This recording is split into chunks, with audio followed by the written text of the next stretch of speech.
Imagine waking up in a world where your child has a question. How do I do this? But you have no book to give them. No school. No teacher. No classroom. And no choice. Your child has to learn. Because thousands of years ago, failing to learn how to make fire, identify safe food, track an animal, find water, or recognize danger wasn't just a bad grade. Sometimes, it could be fatal. Today, we think of learning as something that happens at school. You wake up, get dressed, grab your backpack, and sit in front of a teacher. But for most of human history, there were no schools. So how did children learn? They watched. They copied. They tried. They failed. And then they tried again. A young child might watch his father cutting an animal hide with a sharp stone. He wouldn't need a textbook explaining how the tool worked. He would simply watch. Then, days later, he might try it himself. The stone slips. His hand makes the wrong movement. He tries again. And slowly, he gets better. That was his classroom.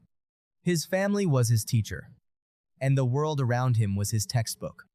But children weren't the only ones learning. Adults were constantly learning too.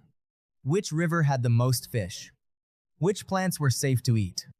When would certain fruits appear? Which sounds meant a predator was nearby? None of this information was written in a manual. It lived inside people's memories. And the oldest, most experienced members of the group often carried the most knowledge. Imagine an experienced hunter who had spent decades walking through the same landscape. He could look at a tiny mark in the dirt and understand what had happened. He could read the direction of the wind.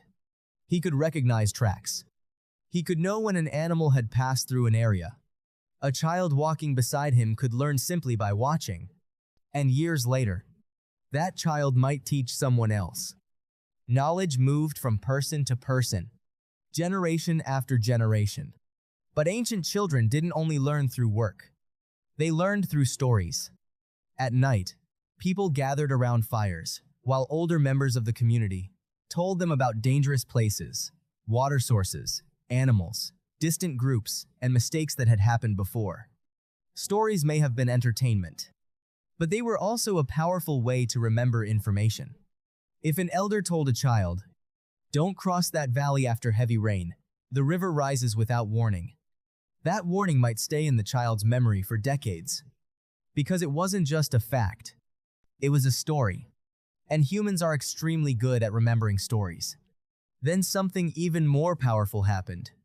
Humans discovered that you didn't always have to experience something yourself to learn from it. You could watch someone else. If one hunter made a dangerous mistake, others could learn from what happened.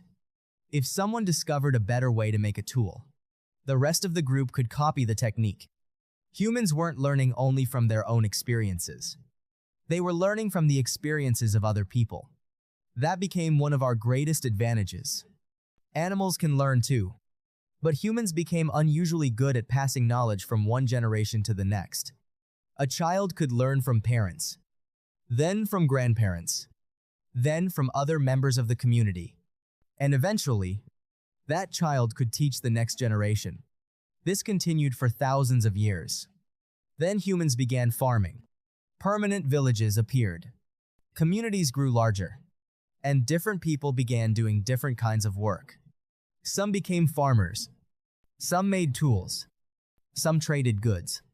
Some became specialists in skills that others didn't have.